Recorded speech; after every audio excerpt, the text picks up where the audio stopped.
Buen día, docente. El día de hoy les voy a explicar sobre el libro de Introducción de Responsabilidad Civil de Gastón Fernández Cruz. Bien, voy a detallar los capítulos 2 y 3, en donde se explica cómo diferenciar la responsabilidad contractual de la extracontractual, resaltando la previsibilidad del daño como criterio clave. Además, se presenta un método de análisis de la responsabilidad civil, los cuales se van a dar en dos etapas. La primera es identificar al causante material del daño y luego el responsable jurídico que deberá asumirlo. Bien, comenzaremos con el capítulo 2, denominado la dualidad de los sistemas de responsabilidad civil, en donde abarcan varios sistemas, como lo es el A, responsabilidad derivado del daño, del incumplimiento de actos y negocios unilaterales. Aquí se va a dar cuando una persona realiza un acto jurídico unilateral, como por ejemplo un apoderamiento, y en ese marco excede facultades causando un daño por el modo en que ejecutó dicho acto. B, la responsabilidad precontractual. Aquí se busca proteger la confianza legítima que para una parte le va a generar en la otra durante las negociaciones o tratativas. Si esa confianza es quebrantada de modo ilegítimo, puede surgir la obligación indemnizatoria. Los escenarios generadores de la responsabilidad puede ser de modo el dolo incidental, las cuales son conductas dolosas como el engaño, fraude, la culpa in contraendo, que es aquella actuación negligente en las negociaciones, la ruptura injustificada de las tratativas o la violación de deberes precontractuales de protección, como por ejemplo el deber de informar. En la C nos habla sobre la responsabilidad postcontractual, es decir, que va a atender a obligaciones que subsisten al terminar un contrato y que al incumplirse generan un daño, como por ejemplo divulgar cláusulas de confidencialidad de un contrato. En la D nos habla sobre la responsabilidad por inejecución de obligaciones o también conocida como el sistema contractual. En este sistema, pues, sanciona el incumplimiento de una obligación nacida de un contrato. En la E nos habla sobre la responsabilidad extracontractual o conocida como la quiliana, en donde nos habla sobre que va a regular la reparación por daños cuando no existía una obligación previa entre las partes. Y pues este sistema se funda en el deber general de no causar daño a otro. Ahora pasamos con las diferencias tradicionales entre los sistemas de responsabilidad. Por un lado tenemos la responsabilidad por inejecución de obligaciones y por el otro la extracontractual. En la responsabilidad por inejecución de obligaciones, pues hay una preexistencia de obligación, es decir, que ya hay una obligación previa, mientras que en la extracontractual hay un deber general de no causar daño a otro. El interés lesionado en la contractual, pues se lesiona un interés particular, que es el acreedor, y en la extracontractual se lesiona un interés general o también conocido como el de convivencia. Además, existen diferencias normativas, las cuales ya se encuentran plasmados en nuestro Código Civil, como es el criterio de imputación, donde estipula que en la responsabilidad contractual es básicamente subjetivo, mientras que en la responsabilidad extracontractual es tanto subjetivo como objetivo. La graduación de la culpa en la responsabilidad contractual es admitida, ya sea dolo, culpa grave o culpa leve, mientras que en la extracontractual ello no se admite. Los daños resarcibles en la contractual, pues tenemos que va sujeto a la previsibilidad, mientras que en la extracontractual comprende daños tanto previsibles como imprevisibles. Las funciones diádicas, pues tenemos que es una función resarcitoria en ambos sistemas, pero el autor nos explica que en la contractual, cuando el cumplimiento es por dolo o culpa, la indemnización trasciende lo meramente resarcitorio. En estos casos se configura lo que en doctrina comparada se llama como un verdadero daño punitivo. Esto significa que la indemnización ya no solo busca reparar a la víctima, sino también castigar y disuadir aquellas conductas gravemente reprochables por el deudor. Los intereses moratorios tenemos que en la responsabilidad contractual es desde la constitución en mora o la intimación, mientras que en la extracontractual pues se va a dar desde la comisión del daño. Y en los plazos de prescripción en la contractual tenemos que son de 10 años, mientras que en la extracontractual pues es de 2 años.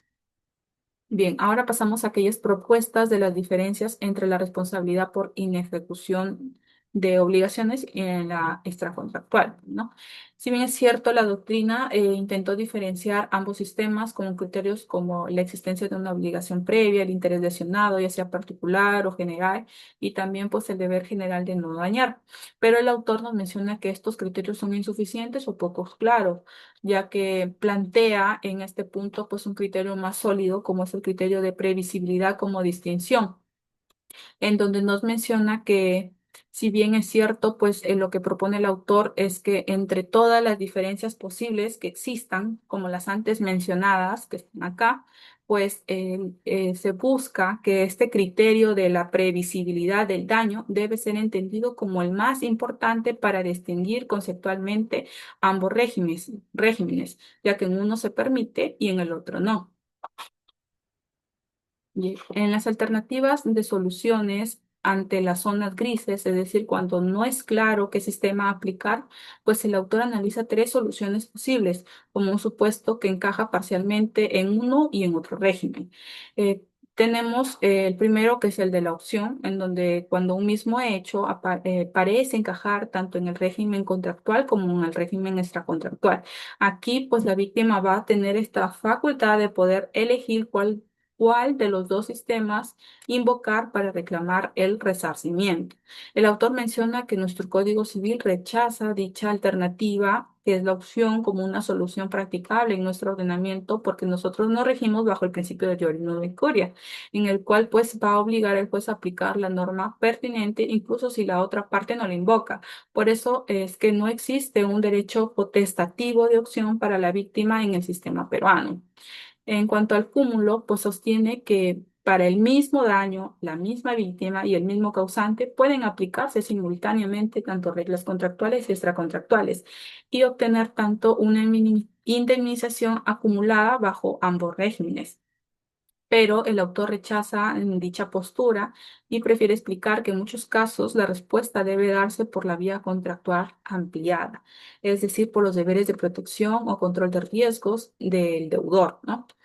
Antes que querer admitir dicha duplicidad de la responsabilidad. Por ende, es que rechaza dicha postura.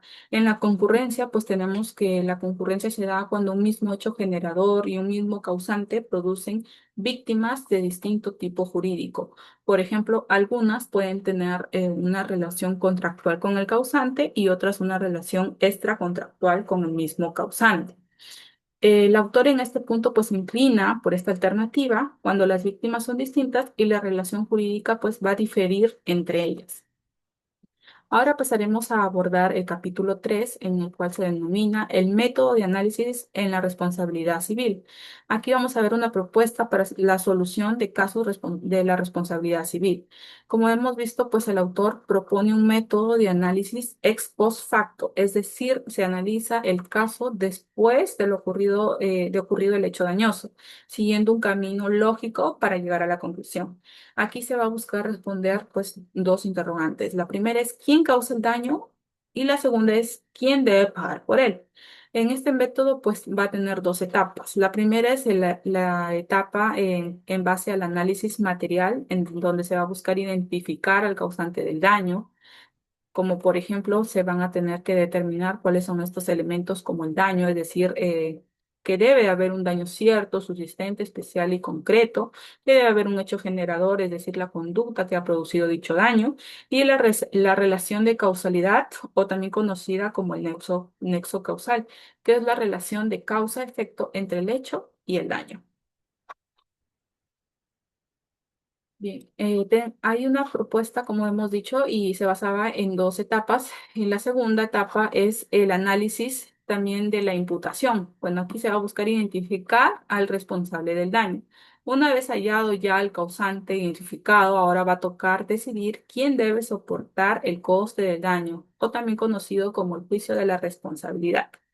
Aquí se va a dar a través de la responsabilidad directa o también conocido como hecho propio, en donde el causante es el mismo responsable. También se va a dar a través de la responsabilidad indirecta o conocido como hecho ajeno, en donde el responsable no va a ser el causante directo, sino va a ser un tercero vinculado a él. En los criterios de imputación, pues tenemos que el subjetivo, pues es basado en la culpa, ya sea por dolo o negligencia. En los objetivos, pues es el riesgo creado y se imputa a quien explota una actividad riesgosa o tiene una posición de garantía, aun si no tenga culpa.